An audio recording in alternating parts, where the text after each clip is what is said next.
सर्वमंगल मांगल्यम सर्वकल्याणकारकम प्रधानम सर्वधर्माणां जैनम जयतु शासनम। जय बोलो एक हजार चिंतामणि पार्श्वनाथ भगवान की जय। हाँ ये थोड़ा जोर से बोलेंगे। जय बोलो एक हजार श्री महावीर भगवान की जय। सम्मेद शिखर सिद्धि की जय। आनंद परम सिद्ध भगवान की जय। संसर्गति महाराज की जय। महाराज की जय। सर्वसगति महाराज की जय। सर्वसगति महाराज की जय। मुनिराज की जय। परमो धर्म की जय। जय बोलिए परम पूज्य भारत गौरव गणाधिपति शंकराचार्य पंत सागर की जय। जय हाँ देखिए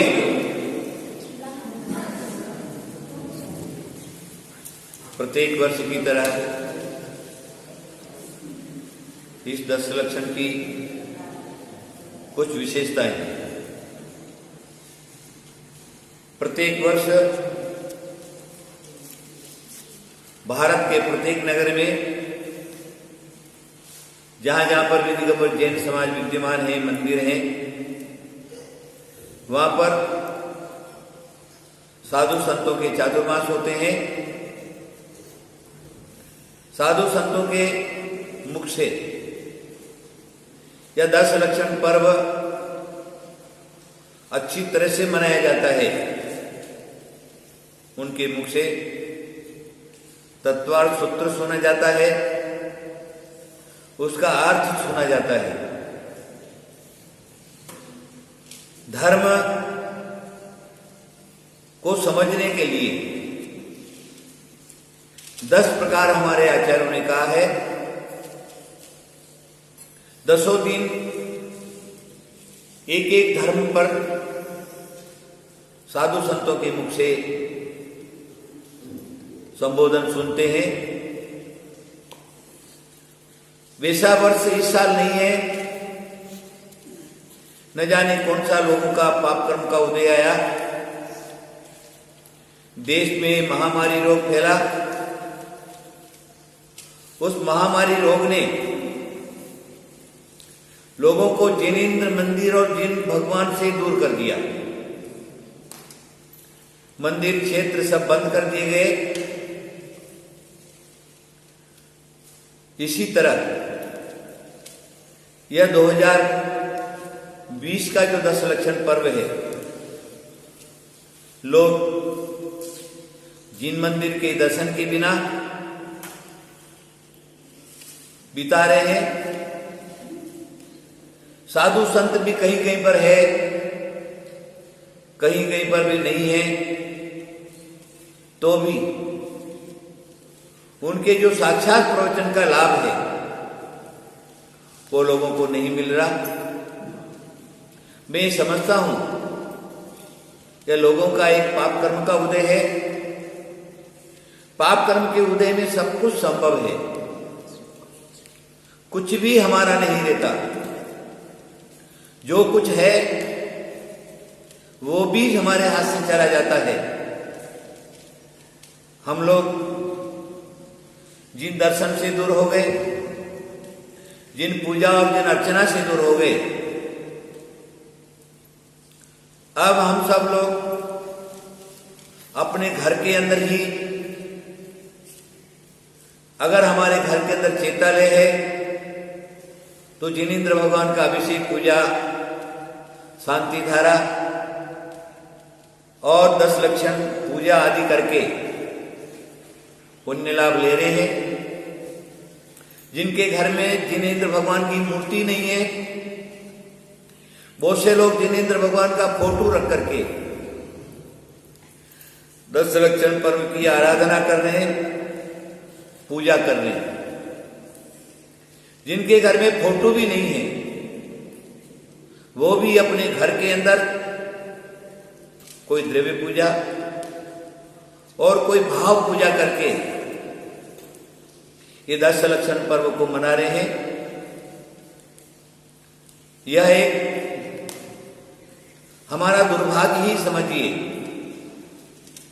लेकिन कुंतुगिरी क्षेत्र की एक विशेषता इस साल हमारे ये गुरुकुल के अच्छे संस्कारित विद्वान विद्यार्थी हैं, वो प्रत्येक वर्ष जहां जहां से इनको निमंत्रण आता है वहां जाकर के 10 संलक्षण पर्व मनाते हैं, 10 धर्म पर प्रवचन करके आते हैं। वह स्थिति इस साल नहीं रही। वह सौभाग्य इस साल कुंतुगिरी क्षेत्र को मिला। ये बच्चे होनहार बच्चे हैं और आगे जाकर के इन लोगों से जिन शासन की विशेष प्रभावना होगी, जैसे अकलंक निष्कलंक स्वामी ने गृहस्थ अवस्था में ही जिन शासन की बहुत प्रभावना की, आदि आदि। चलो, आज 10 लक्षण का प्रथम दिवस है। प्रातः काल जिनेंद्र भगवान का अभिषेक धूमधाम से किया गया। उसके बाद जिनेंद्र आराधना, अष्टद्रव्य से पूजा, 10 लक्षण पर्व की पूजाएं खूब धूमधाम से राग पूर्वक भक्ति भाव से पूजाएं की। अभी दोपहर को मध्याह्न 1:30 बजे से आज का प्रोग्राम 10 लक्षण का प्रथम दिवस मनाया जा रहा है। सरस्वती पूजा हुई, तत्व सूत्र के 10वें अध्याय का वाचन हुआ। हमारे बाल पंडित आगम कुमार के द्वारा पहला अध्याय तत्व सूत्र का अर्थ करके और आप लोगों को बताया। अभी 10 धर्मों में जो पहला धर्म है उत्तम क्षमा धर्म पर हमारे संगस्थ मुनिराज विश्व तीर्थ सागर जी महाराज और अभयनंदी महाराज, चाहे कुंतुगिरी पर हो, चाहे भारत में किसी भी स्थान पर हो, उत्तम क्षमा पर प्रकाश डालेगा। बहुत लोगों ने डाल दिया होगा, बहुत लोगों का प्रवचन चालू होगा, नहीं तो रात्रि के प्रोग्राम में बहुत से विद्वानों का प्रवचन होता है। ऐसे हमारी भारतीय संस्कृति में दिगंबर जैन परंपरा में परंपरा है। अभी इस साल क्षेत्र पर कोई भी श्रावक न होने के कारण हमने पूरा का पूरा प्रोग्राम कैंसल रखा था, लेकिन हमारे जो बाल कुमार पंडित लोग विद्वान लोग हैं, इनका आग्रह था कि महाराज इस साल हम बाहर नहीं गए हैं, इसी साल हम लोग ये प्रोग्राम करेंगे, हमको अनुमति दीजिए। उसके बाद ये प्रोग्राम रखा गया। उसमें संगस्थ मुनि, आरिकाएं, क्षुल्लक क्षुल्लिकाएं 10 दिन के अंदर विशेष प्रभाव डालेंगे और हमारे गुरुकुल के ये बाल कुमार विद्वान हैं, इन्होंने क्या विद्या अध्ययन किया है, क्या प्राप्ति की है, जैन धर्म को कैसे समझा है, उनको तैयार किया जा रहा है। उसमें हमारे संगस्थ ब्रह्मचारी जी विमल जी का पूरा हाथ है, अनुभव भैया का पूरा हाथ है, और बच्चों को तैयार करने में, विद्वान करने में, ज्ञान देने में इंदौर के महाविद्वान पंडित भरत जी काला, हेमंत जी काला विशेष सहयोग दे रहे हैं। मेरा सिर्फ यही कहना है, हम जो लोग वस्तु तत्व को समझें, अगर धर्म का स्वरूप हमें समझ में नहीं आया तो हमें कुछ भी प्राप्त नहीं होगा। पेड़ है, पेड़ के पत्तों पर अगर तुमने पानी छिड़का तो पेड़ सूख जाएगा। अगर पेड़ के पत्तों पर नहीं डाल करके पेड़ के जड़ों में हमने पानी दिया तो पेड़ कभी भी सूखेगा नहीं, वह पेड़ हमेशा हरा ही रहेगा। उसी प्रकार हम धर्म के मूल को नहीं समझ करके, धर्म के स्वरूप को नहीं समझ करके इधर उधर बातों में अपना अगर हम समय गंवाते हैं तो हमारा जीवन व्यर्थ जाएगा।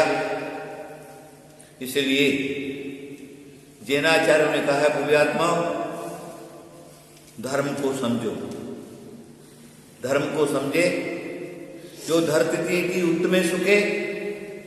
समंत भद्र स्वामी ने रत्नगण श्रावकाचार्य में धर्म का स्वरूप जब बताया तो लाइन दे दिया है, जो धरती की उत्तमे सुखे, जो धर्म उत्तम सुख की प्राप्ति करा देता है उसी का नाम धर्म है।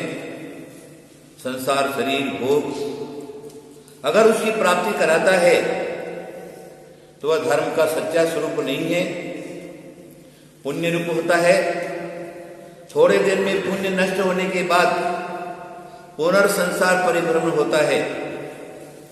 इसलिए हमें धर्म का पालन करना है, धर्म को समझना है, उत्तम सुख की प्राप्ति के लिए समझना है। उत्तम सुख इसको कहते हैं जिसके बाद कभी असुख नहीं हो, जिसके बाद संसार नहीं हो, जिसके बाद शरीर नहीं हो, जिसके बाद भोग नहीं हो, भोग वस्तु नहीं हो, और सिद्ध स्वरूप में जो निमग्न हो जाए, जो सुख कभी नष्ट नहीं हो, उसका नाम उत्तम सुख है। भव्यात्मा, हमारे कार्तिकायन प्रेक्षाकार ने जहां धर्म की बात कही है, उत्तम क्षमा दस विहो धम्मो, ऐसा एक लाइन दे दिया। उत्तम क्षमादि दस विहो धम्मो, उत्तम क्षमादि 10 प्रकार का धर्म है। धर्म 10 प्रकार का नहीं होता, धर्म तो एक ही है, लेकिन उसको समझने के लिए 10 प्रकार है, 10 प्रकार की बातें की है। उसको समझने के लिए 10 निमित्त कौन से हैं जो हमारे अंदर रहने वाला सुसुप्त उपादान स्वरूप आत्मिक सुख है, उसको जगाने के लिए निमित्त बनते हैं। इसीलिए उत्तम क्षमा 10 विहो धम्मो कह दिया। उत्तम क्षमा, वारण, शौच, सत्य, संयम, तप, त्याग, आकिंचन और ब्रह्मचर्य, ये आत्मा की स्वरूप को समझने के लिए समर्थ निमित्त कारण है। जो जीव इनको समझता है उसको सच्चे आत्मिक का सुख, आत्मा का सुख प्राप्त होता है। और जिसको एक बार आत्मा का सुख प्राप्त हो गया, वह सुख कभी नष्ट नहीं होता। मैं आपको बताऊं, अभी हमारे पूर्व वक्ता दोनों मुनिश्री ने उत्तम क्षमा धर्म के पर बहुत कुछ प्रकाश डाला है। कहीं भी जाओगे तो बात तो वो की वही कहीं जाएगी, लाएंगे कहां से? यही हमारा प्रथमानुयोग, जिसके अंदर 169 महापुरुषों का जीवन चरित्र, 63 साल का महापुरुषों का जीवन चरित्र, उन महापुरुषों ने अपने पर आया हुआ अधर्म का जो उपसर्ग है, पाप का उपसर्ग है, अशुभ कर्मों का जो किया हुआ उपसर्ग है, उसको कैसे सहन किया, उन्होंने क्या आलम्बन लिया, कौन से निमित्त मिलाए, ये सारी की सारी बातें प्रथमानुयोग ग्रंथ के अंदर पाई जाती हैं। अभी अगर हमें उत्तम क्षमा की प्राप्ति करना है, क्रोध को जीतना है, और वो भी कौन सा क्रोध? उत्तम क्रोध। उत्तम क्रोध जो है हमारे कर्णानुयोग ग्रंथों के अंदर कसायों के भेदों में अनंतानुबंधीय प्रत्याख्यान संज्वलन, इस प्रकार कसायों के भेद किए हैं। उत्तम क्रोध जो है वो अनंतानुबंधी स्वरूप रहता है। एक बार जीव ने कोई गलती कर ली, अहंकारवश, मानवश, मायाचारवश, लोभवश अपने घर के अंदर, अपने आत्मा के अंदर उस कसाय को स्थान दे दिया। किसी व्यक्ति से झगड़ा विशेष होने के बाद उससे वेर बांध लिया, उससे शत्रुता बांध ली, और बलिष्ठ है तो उसी भव से वो शत्रुता निकालता है, और निर्बल है, हमसे सामने वाला बलवान है, तो वो अपनी आत्मा के अंदर उत्तम क्रोध को स्थान दे देता है। अभी मैं निर्बल हूं, समय आने पर अवश्य इसे बदला लूंगा, अभी मैं इसे झगड़ नहीं सकता, इसे पार नहीं पाड़ सकता, लेकिन जब भी मौका मिलेगा मैं इसका घात अवश्य करूंगा, इसका नुकसान अवश्य करूंगा, इसको हानि अवश्य पहुंचाऊंगा। मौका देखता रहता है। इस भव में उसको अगर समय नहीं मिला, दूसरे भव में समय नहीं मिला, तीसरे भव में इस प्रकार आचार्य ने कहा 1 2 3 4 10 15 20 100 अनंत भवों के अंदर अनंतानुबंधी क्रोध वो छोड़ता नहीं, और जीव को हानि ही पहुंचाता रहता है, हानि ही पहुंचाता रहता है, हानि ही पहुंचाता रहता है। जिसने उत्तम क्रोध को अपने अंदर स्थान दिया है, उसकी सुगति कभी नहीं होती। नियम रूप से उत्तम क्रोध ही मर करके कहां जाता है बच्चों? नरक में जाता है।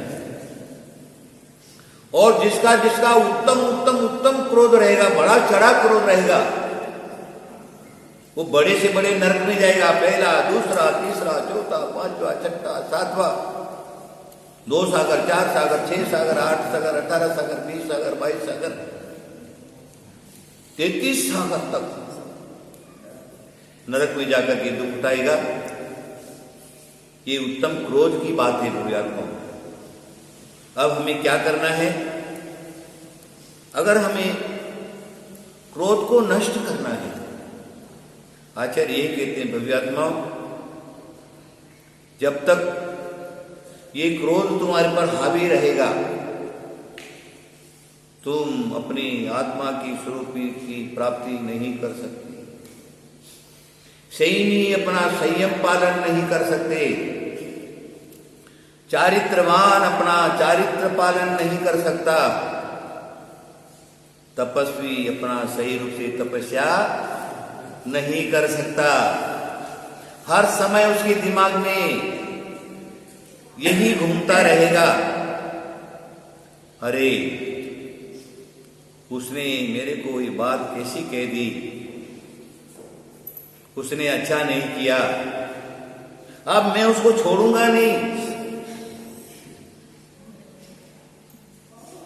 इस प्रकार की जो भावना है, वीरत्व की भावना है, शत्रुता की भावना है, अनंतानुबंधी कसाई की भावना है, क्रोध की भावना है, वो उत्तम क्रोध की भावना है। आज का दिन ये कहता है तुम क्या करो, क्रोध को अगर तुम्हें नष्ट करना है, क्रोध को अगर जीतना है, क्षमा धारण करो।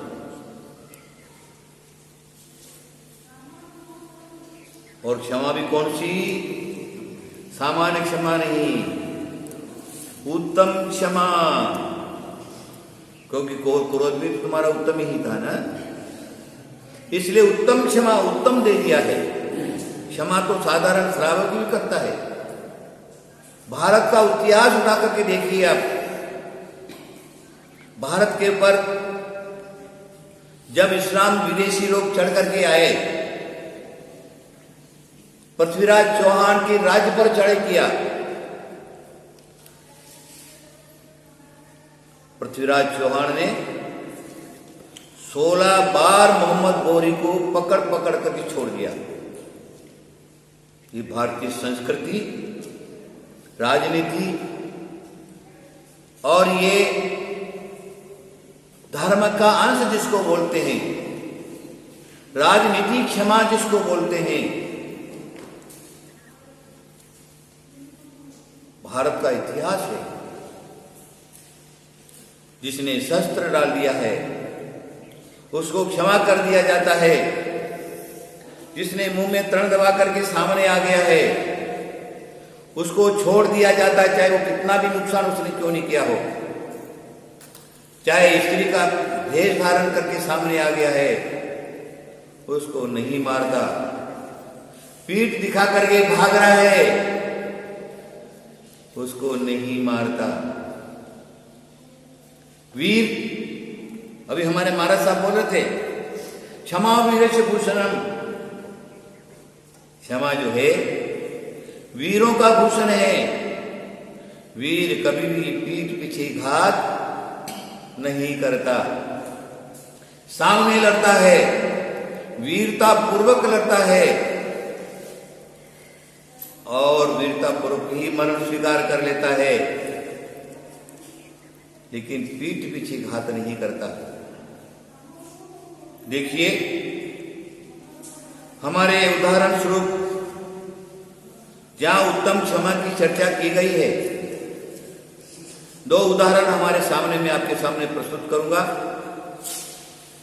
मिथ्या दृष्टि का क्रोध और सम्यक दृष्टि का क्रोध। पद्मनु चरित्र के अंदर सकल कीर्ति आचार्य ने एक प्रकार बताया है। प्रद्युम्न ने जब राजा मधु का जीव था, उसने किसी राजा की पत्नी को जबरदस्ती अपनी पत्नी बना लिया और राजा मधु भोगासक्त हो गया। संबोधन के द्वारा संबोधित हुआ। दोनों मुनि दीक्षा ले लेते हैं, आर्य दीक्षा ले लेते हैं, आत्मकल्याण के मार्ग पर लग जाते हैं। वही राजा मधु का जीव नारायण श्री कृष्ण की पटरानी उसके गर्भ में उत्पन्न होते हैं, रुक्मिणी के गर्भ में पधारते हैं। उनका नाम प्रद्युम्न कुमार रखा जाता है। बाल कुमार है, पैदा होते हैं, पूर्व का शत्रु जिसकी रानी को जो उठाकर राजा मनु ने उठाया था, वो आकाश मार्ग से जा रहा है, उसका विमान रुक गया। विद्याधर और देवों के विमान का नियम है, जिन चित्तालय मुनि, उपसर्ग सहित मुनि, पूर्व का शत्रु, इस प्रकार का कोई हो तो उसके ऊपर से विमान नहीं जाता। उसने विमान रुक गया, देखा मेरी गति को किसने रोक दिया, अवधि ज्ञान लगाया। अवधि ज्ञान लगाने के बाद उसको मालूम पड़ गया, अरे मेरे पूर्व का शत्रु यहां है। तुरंत आया, देख लिया रानी के पास छोटे से बाल रूप में सोए हुए हैं। सोचा इसने हमारा बहुत पूर्व हमें घात किया है, ये मेरा शत्रु है, किसी प्रकार इस शत्रु का विनाश करूंगा। उस समय ये बलवान था, अभी मैं बलवान हूं, मैं जो कुछ चाहूंगा सो कर सकूंगा। सोचता रहा। नारायण श्री कृष्ण त्रिखंडाधिपति, उनका महल, रानी का कक्ष, नारायण के चक्र रत्न की 1000 व्यंतर देव सेवा करते हैं। उस प्रकार नारायण श्री कृष्ण के महल में से बालों को उठा लेना कोई बच्चों का खेल नहीं। बहुत देर सोचा उसने, क्या करूं क्या करूं क्या करूं। तब उसने एक बात सोची, शत्रुता निकालना तो है, इसका विनाश तो जरूर करना है। बाल रूप में घुस गया महल के अंदर। रानी सो रही है, पहरेदार सब सो रहे हैं। बालक को उठा लेता है, ले जाता है आकाश मार्ग से, अपने विमान में ले जाता है। ले जाने के बाद बालक को देखता है, बोले हाँ अब मजा आएगा, तूने मेरी रानी को जबरदस्ती अपनी रानी बना लिया था, मैं निर्बल था और तो भी मैं उस पर्याय में तेरा कुछ नहीं कर पाया, लेकिन अब तू बालक है और मैं देव हूं, मेरी बहुत शक्ति है, अब तेरा विनाश करके छोड़ूंगा, तुझको छोड़ूंगा नहीं। अब वो सोचता है इसको मारूं कैसे। अनंतानुमंदी कसाय क्या करती देखो, वो सोचता है इसको मारूं कैसे। विचार करता ऊपर से पानी समुद्र में फेंक दो, समुद्र के जीव इसको खा जाएंगे, मर जाएगा। अरे पानी में फेंका और किसने बीच में झेल लिया तो ऊपर से पत्थर पर पटक देता हूं। अनेक प्रकार की योजना बना रहा है, लेकिन कोई योजना उसके दिमाग में नहीं आ रही। जा रहा है, एक जंगल में पहुंचता है, एक पहाड़ देखता है, पहाड़ के ऊपर एक बहुत बड़ी शिला देखता है, पत्थर देखता है।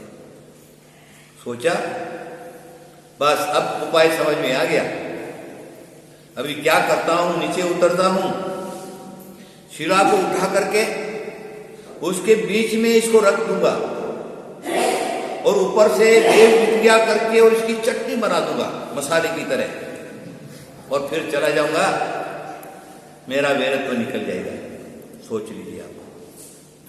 इस प्रकार की कसाय जिसके मन में है उसको कभी मुक्ति प्राप्त हो सकती है, शांति मिल सकती है, उसकी शत्रुता कभी खत्म हो सकती है। ये तो चलता रहता है, वो बलवान हुआ, वो निर्बल हुआ, उसने निकाला, वो निर्बल हुआ, वो बलवान हुआ, अनंत भव तक चलता रहता है, भवांतर तक चलता रहता है। किया उसने, अपनी कसाय में कमी नहीं छोड़ी। नीचे उतरा, बालक को एक बाजू रखा, शिला उठा ली, बालक को नीचे रख दिया, प्रद्युम्न कुमार को ऊपर के उसके ऊपर शिला ही रख दी। वो शिला रख करके देव विद्या से अपना शरीर बलवान बन करके उस पत्थर के ऊपर कूद रहा है, कूद रहा है, कूद रहा है, कूद रहा है। वो क्या समझ रहा है, इस बालक की चटनी बन रही है, मर जाएगा। इस प्रकार की अपनी कसाई को निकाल करके चला जाता है। लेकिन ध्यान में रखिए, पुण्य बलवान होता है, तपस्या बलवान होती है, संयम बलवान होता है, चारित्र बलवान होता है। जिसने पूर्व हो में मुनि बन करके भले ही अपराध किया था श्रावक अवस्था में, लेकिन मुनि अवस्था में उसने उत्तम क्षमा का पालन किया था, उसका प्रभाव उत्तम शयनन, उसी भव से मोक्ष की प्राप्ति, द्वारे श्री कृष्ण के राजभवन में पटरानी से उत्पन्न ये महापुण्य उसके साथ में था। इतना उस देव के करने के बाद भी उसकी कुछ बाल भी बांका नहीं हुआ, चला गया। अब उसका पुण्य काम करता है। विद्याधर कुमार उधर से निकलता है, राजा विद्याधर देखता है शिला हिल रही, उसका भी विमान रुक गया। बोला विमान क्यों रुका? नीचे देखता तो शिला हिल रही है उनकी श्वास से। अरे बोले ये कैसा चमत्कार, आज दिन तक इतनी बड़ी शिला को हिलते हुए नहीं देखा, ये कैसा चमत्कार है। नीचे उतरा, वो भी विद्याधर था। विद्या के बल से शिला को उठा दिया, बाजू रख दिया तो देखता है कि नीचे एक सुंदर श्याम सुंदर सलोना यथा जात रूप बालक नीचे है। खुशी हो गई, अपने हाथों में उठा लिया। सोचा अरे मेरे पुण्य का उदय आ गया, इतने साल विवाह हुए न हुआ, कितनी सारी मेरी रानियां हैं, किसी को संतान नहीं है, देव मेरे पर प्रसन्न हो गया। खुशी होगी, खुशी होगी। उसके आंख तृप्त नहीं हो रहे। तद्भव मोक्ष का भी कोई साधारण बात नहीं है ना।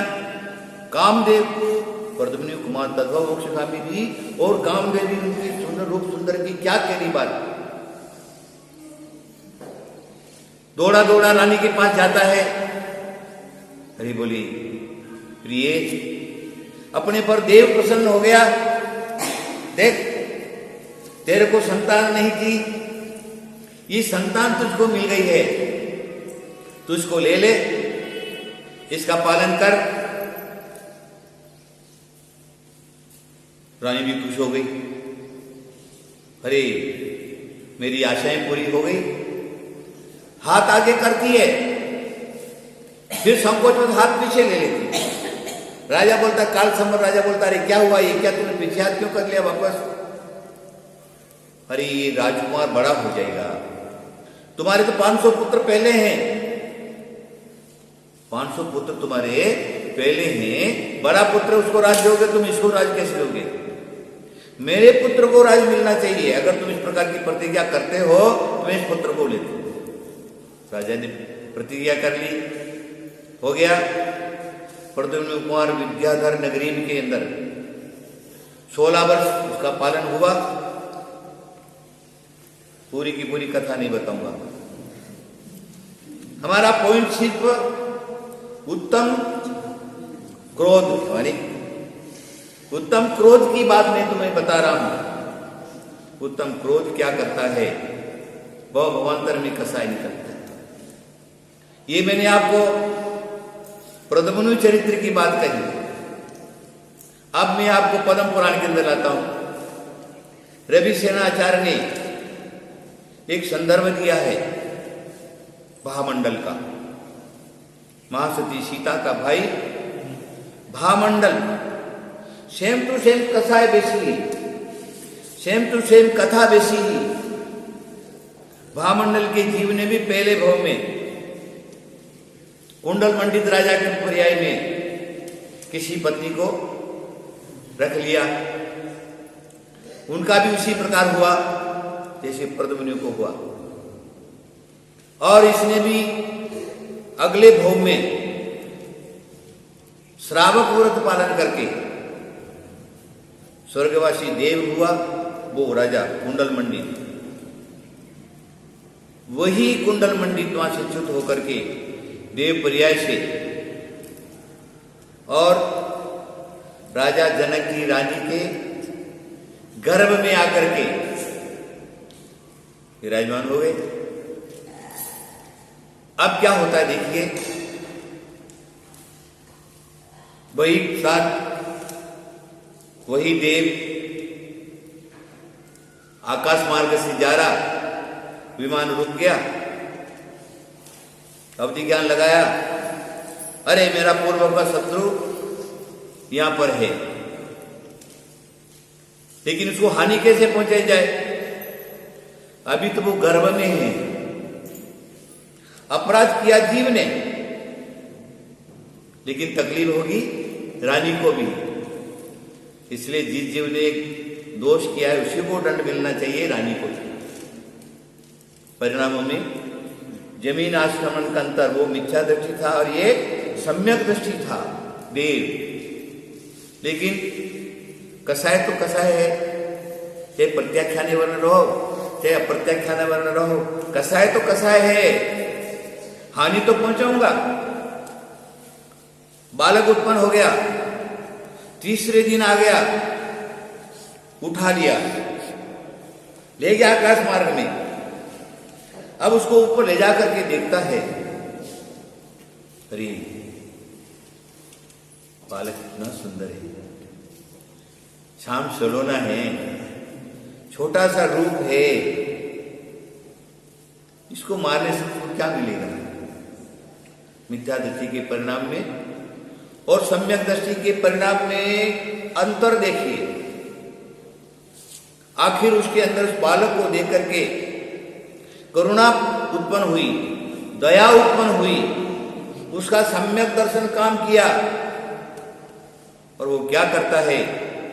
उसके भाग्य पर छोड़ देता है, लघु पर्ण विद्या से आकाश से छोड़ देता है, नीचे वही विद्याधर कुमार नीचे आता है और उसको झेल लेता है ना। कुंडल सहित है इसका नाम, इसलिए उसका नाम भामंडल रखा। और फिर आगे का पद्म पुराण में आप सब लोग जानते ही हैं।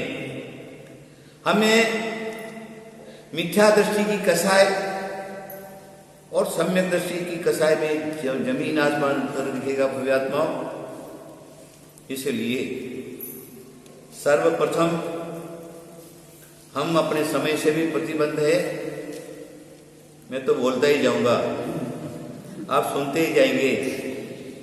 ये रस ज्ञान रस है ही ऐसा, लेकिन टाइम टू टाइम है। मैं अपने शब्दों को विराम में दूंगा।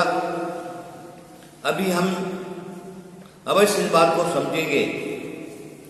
षोडश कारण भावना अभी भी चल रही है। आज सम्यक भावना है। सर्वप्रथम आचार्यों ने दर्शन विशुद्धि के ऊपर जोर दिया है। हमारे एक दिन हमारे माता जी लोग प्रश्न कर रहे थे, संसार में इतने सारे लोग हैं, सभी षोडश कारण भावना भाते हैं, सभी तीर्थंकर क्यों नहीं बनते? क्या भाई, 15 कर्म भूमि है और बिना षोडश कारण भावना भाए तीर्थंकर, षोडश कारण भावना भाए तीर्थंकर जेब। कवि कहता है बिना षोडश कारण भावना भाए तीर्थंकर प्रकृति का आश्रय नहीं होता। लेकिन अनंत लोग हैं जो तीर्थंकर 16 कारण भावना भाते हैं, तो क्या सभी तीर्थंकर बन जाएंगे क्या? आचार्य कहते नहीं। दर्शन विशुद्धि, दर्शन है, सम्यक दर्शन है, लेकिन विशुद्धि की जहां पर बात है वो प्रत्येक जीव में नहीं मिलती। जो तीर्थंकर प्रकृति का आश्रय करा देता है, इस प्रकार के जो सम्यक दर्शन है वो प्रत्येक जीव का नहीं होता, चाहे वो क्षायिक सम्यक दृष्टि क्यों नहीं हो। सारे के सारे क्षायिक सम्यक दृष्टि तीर्थंकर नहीं बनते। लेकिन जो तीर्थंकर होता है वो तो क्षायिक सम्यक दर्शन परम आवश्यक है। चलो हम ज्यादा चर्चा के अंदर नहीं जाएंगे। हमारी जो दर्शन विशुद्धि है वो दर्शन विशुद्धि जिसकी शुद्ध है, जिसकी सही है, मार्ग जिसका सही है, जैसा का तैसा है, यथा तथ्यम विनाच विपरीता लिख दिया, यथा तथ्य है, हमारी श्रद्धा अकाट्य है। इस प्रकार की दर्शन विशुद्धि वाला जो जीव है वो हमारे अंदर इस प्रकार की स्वयं के अंदर भावना भाता है। आज हिदम कादम आदि गाता है जो आत्महित के साथ में संसार के जितने भी प्राणी हैं सब कर्मों के मारे दुखी हैं, सभी जीव को मैं सुखी कैसे कर दूं। इस प्रकार की कोई कोई जीव में दर्शन विशुद्धि पूर्वक भावना होती है, वही जीव दर्शन तीर्थंकर प्रकृति का आश्रम करता है और वही तीर्थंकर बन करके और जिन शासन का जो है धर्म आदि आदि चलाता है। इसलिए हम लोगों को क्या करना है, क्षमा तो धारण करना ही है, लेकिन वह क्षमा दर्शन विशुद्धि पूर्वक अगर हमारे अंदर क्षमा आ जाती है, वो उत्तम क्षमा कौन पालन कर सकता है, तुम्हारा काम नहीं। ग्रस्तों का काम ही नहीं, वहां पर नंबर ही नहीं दिया, आउट कर दिया ग्रस्त को। उत्तम क्षमा किसको होता है, ये जो निग्रंथ मुद्राधारी हैं, जिन्होंने निग्रंथ अवस्था धारण किया है, अंतरंग बहिरंग परिचय से मुक्त हो गए हैं और मात्र आत्मस्वरूप आत्मा का अवलोकन करने में लगे हैं, जो स्वरूपाचरण चारित्र के अंदर निमग्न है। इस प्रकार के जो महामुनि हैं, उन्हीं का उत्तम क्षमा होती है, उसी की कर्म निद्रा होती है और वो ही इस भव से या तीसरे भव से मोक्ष की प्राप्ति कर लेता है। भव्यात्मा, हम सब आप लोगों को यही कहेंगे, साधु संतों का, ज्ञानियों का, तत्वज्ञों का प्रवचन हमने सुना है, तो हम क्या करें, उसको अपने जीवन में उतारने की कोशिश करें। वो उत्तम क्षमा हमारे जीवन में ही आना चाहिए, रक्त के कण कण में प्रवेश हो जाना चाहिए। क्रोध के कितने भी निमित्त मिलने के बाद भी हमारे अंदर वह क्रोध आकर के उपस्थित नहीं रहे, इस प्रकार का हम अपना भावना भाएंगे तो उत्तम क्षमा का जो है पूजा करना, प्रवचन सुनना सार्थक हो जाएगा, हमारा अवश्य कल्याण होगा, परंपरा से हमको मोक्ष की प्राप्ति होगी। हमारा काम सिर्फ पे आपको संकेत दे देना है, बता देना है, मार्ग बता देना है। चाहे हमारे यहाँ पर सुनने वाले जो भी कुछ है वो लोग हो, चाहे मेरी वाणी जहाँ कहीं पर फिर से सुन रहे हैं, वो सारे के सारे लोग अपने जीवन में एक क्षमा को उतारें, क्षमा धर्म का पालन करें, हमारा कल्याण होगा। दशरथ लक्षण का परम पर्व पहला दिन, उसके लिए मैं आप सब लोगों को बहुत बहुत आशीर्वाद देता हूँ। महावीर भगवान की जय। परम पूज्य महाराज